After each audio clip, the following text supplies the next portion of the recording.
Hi guys, welcome to Krish talks. Serial എപ്പിസോഡുകൾ ചുരുക്കത്തിൽ അറിയാൻ ചാനൽ സബ്സ്ക്രൈബ് ചെയ്യുക. ബാലചന്ദ്രനും വീട്ടുകാരും എല്ലാവരും ഭക്ഷണം കഴിക്കാൻ വേണ്ടിയിട്ട് ഇരിക്കുകയാണ്. അപ്പോൾ വൈജയന്തി പുതുതായി നിയമിച്ച ഒരു വേലക്കാരിയുണ്ട്.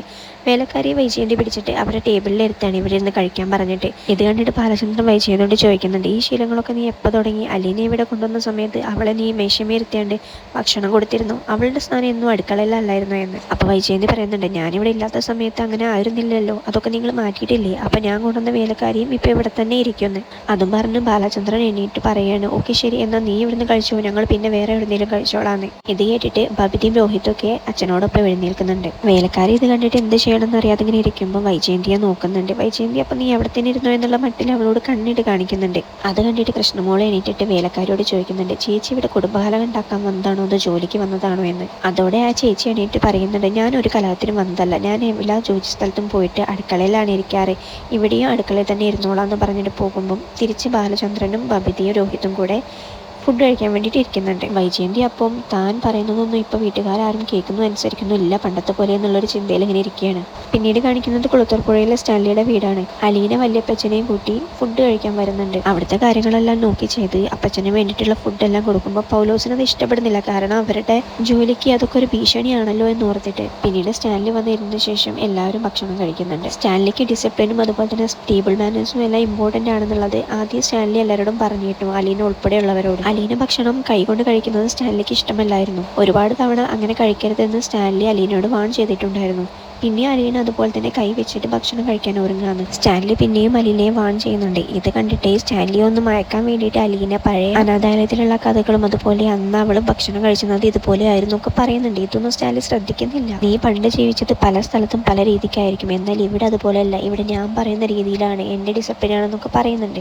ഇതെല്ലാം കേട്ടിട്ട് വല്യപ്പച്ചൻ അലീനയുടെ കൂട്ട് നിന്നിട്ടുണ്ടെങ്കിലും അലീനയ്ക്ക് ഭയങ്കരമായിട്ട് സങ്കടമാവുന്നുണ്ട് സ്റ്റാൻലി പറയുന്നത് കേട്ടിട്ട്. ഭക്ഷണം സ്പൂൺ വെച്ചിട്ട് കഴിക്കാനാവാതെ അലീന പിന്നെയും കൈകൊണ്ട് തന്നെ കഴിക്കാൻ ശ്രമിക്കുന്നു. ഇത് കണ്ട് സ്റ്റാൻലി ദേഷ്യം പിടിച്ചിട്ട് ഭക്ഷണം കഴിക്കുന്നത് നിർത്തി വെച്ചിട്ട് അവിടുന്ന് എണീറ്റ് പോവുകയാണ്. പിന്നീട് ഭക്ഷണം എല്ലാം കഴിച്ചു കഴിഞ്ഞ ശേഷം അലീന റൂമിൽ എത്തുന്നുണ്ട്. ആ സമയത്ത് സ്റ്റാൻലി വന്ന് കഥക് തട്ടാണ്. ഉറങ്ങിയിരുന്നു, ഒന്ന് സംസാരിക്കാനുണ്ടെന്ന് പറഞ്ഞിട്ട്. എന്നിട്ട് സ്റ്റാൻലി പറയുന്നുണ്ട്, ഞാൻ ആദ്യം തന്നെ പറഞ്ഞിട്ടില്ലായിരുന്നു ഓരോ ഡിസിപ്ലിനും എൻ്റെ ചിട്ടകളും കാര്യങ്ങളൊക്കെ. ഇവിടെ ഉള്ളവരെല്ലാം ആ ചിട്ടകൾ അനുസരിച്ചിട്ട് ഡിസിപ്ലിനോടെയാണ് നിൽക്കുന്നത്, നീയും അതുപോലെ തന്നെ ചെയ്യണം എന്നൊക്കെ പറയുന്നുണ്ട് അലീനയോട്. അലീന ആ സമയത്ത് സ്റ്റാൻലിയോട് പറയുന്നുണ്ട്, എവിടെയാണോ ഡിസിപ്ലിൻ ഉള്ളത്? ഇവിടെ വീടിനും അടുക്കളയ്ക്കൊക്കെ എന്ത് ഡിസിപ്ലിനാണുള്ളത്? ഞാനത് കണ്ടിട്ടില്ല എന്ന്. ഇവിടെയുള്ള പൗലോസേട്ടനും ആൻ്റപ്പനും എല്ലാവരും ജോലിക്ക് വേണ്ടിയിട്ട് നിൽക്കുന്നവരാണ്, പപ്പ കാശ് കൊടുക്കുന്നവരാണ്, അതുകൊണ്ട് പപ്പ പറയുന്നത് എല്ലാം അവരനുസരിക്കും, ആ ചിട്ടയോടെ നിൽക്കുമെന്ന്. ഈ പറയുന്ന പപ്പയ്ക്ക് എന്ത് ഡിസിപ്ലിനാണുള്ളത്? എല്ലാ സമയവും വാതിലടച്ചിരുന്ന് ഒരു കയ്യിൽ സിഗരറ്റും മറ്റേ കയ്യിൽ മദ്യവും കുടിക്കുന്ന ആളല്ലേ? എൻ്റെ മദ്യപാനം കൊണ്ട് ബാക്കിയുള്ളവ ആർക്കും ഒരു ബുദ്ധിമുട്ടാകുന്നില്ലല്ലോ, ഞാൻ ബുദ്ധിമുട്ടാക്കുന്നില്ലല്ലോ എന്ന് സ്റ്റാൻലി അലീനയോട് ചോദിക്കുന്നുണ്ട്. ചില ശീലങ്ങൾ പെട്ടെന്ന് മാറ്റാനാവില്ല, ഞാൻ ശ്രമിക്കുന്നുണ്ട്, ഞാൻ പണ്ട് മുതലേ കൈകൊണ്ടായിരുന്നു കഴിച്ചിരുന്നത്, അതുകൊണ്ടാണ് എനിക്കിതിങ്ങനെ ബുദ്ധിമുട്ട് തോന്നുന്നത്. ഇപ്പോൾ പപ്പയുടെ മദ്യപാനവും സിഗരറ്റ് വലിയൊക്കെ ഞാൻ പെട്ടെന്ന് നിർത്താൻ പറഞ്ഞാൽ പപ്പയ്ക്ക് അതിന് സാധിക്കുമോ? അതിനൊക്കെ അതിൻ്റെതായ സമയം വേണ്ടി, ഞാൻ ശ്രമിച്ചോളാം എന്ന് പറയുന്നുണ്ട് അലീന. ഇതെല്ലാം കേട്ടിട്ട് സ്റ്റാൻലി റൂമിൽ നിന്ന് ഇറങ്ങുന്നുണ്ട്. പിന്നെ ഒന്ന് ചെന്ന് തിരിഞ്ഞു നോക്കിയിട്ട് ഒന്ന് പുഞ്ചിരിക്കുന്നുണ്ട് അലീനയോട്, ഇവൾ പറഞ്ഞതാണല്ലോ ശരി എന്ന് തോർത്തിട്ട്. പിന്നീട് കാണിക്കുന്നത് രാവിലെ എഴുന്നേറ്റ് വരുന്ന വൈജയന്തി കാണുന്നത് മുറ്റം തൂക്കുന്ന കൃഷ്ണമോളെയാണ്. ഇത് കണ്ടിട്ട് വൈജയന്തി വേലക്കാരി എവിടെയെന്ന് തിരക്കുമ്പം വേലക്കാരി ആ സമയമായിട്ട് നേരിട്ടിട്ടില്ല. വൈജയന്തി ചെന്ന് കഥ കൊണ്ടുന്ന സമയത്താണ് വേലക്കാരി എണീറ്റ് വന്ന് ചോദിക്കുന്നത്. അത് കഴിഞ്ഞിട്ട് കൃഷ്ണമോള് വൈജയന്തിക്ക് ചായ ഇട്ട് കൊടുക്കുന്നുണ്ട്.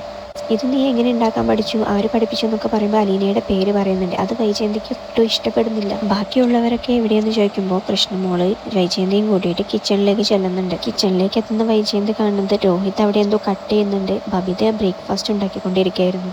ഞാൻ ഒറ്റയ്ക്ക് ഇവിടുന്ന് കിച്ചണിൽ കഷ്ടപ്പെട്ടിരുന്ന സമയത്ത് ആരെങ്കിലും ഒരു കൈ സഹായത്തിന് ഇവിടെ വന്ന് നിന്നിരുന്നോ, ഒന്ന് സഹായിച്ചിരുന്നോ എന്ന് ചോദിക്കുകയാണ്. അപ്പം ബബിത പറയുന്നുണ്ട്, അന്നിവിടെ വേലക്കാരി ഉണ്ടായിരുന്നല്ലോ, ഞങ്ങൾ ആവശ്യമില്ലല്ലോ എന്ന്. അവർ ചെയ്ത നല്ല കാര്യത്തെ പ്രോത്സാഹിപ്പിക്കാതെ എല്ലാത്തിനും കുറ്റം കണ്ടെത്താണ് വൈജയന്തി. ഇതെല്ലാം കേട്ടിട്ട് ബബിത കിച്ചണിൽ നിന്ന് പോകുന്നുണ്ട്. കൃഷ്ണമോളും രോഹിതും ഒരു സമാധാനം നഷ്ടപ്പെട്ടതുപോലെ അവിടെ ഇരിക്കുകയാണ്. പുതിയ വേലക്കാരിയെ വൈജയന്തിയുടെ ചിട്ടകളും ചട്ടങ്ങളും എല്ലാം പഠിപ്പിക്കുന്നുണ്ട്. കഥ ഇനി എന്താവുമെന്ന് കണ്ടു തന്നെ അറിയണം. അടുത്ത എപ്പിസോഡിനെ കുറിച്ച് അറിയാൻ ചാനൽ സബ്സ്ക്രൈബ് ചെയ്യുക.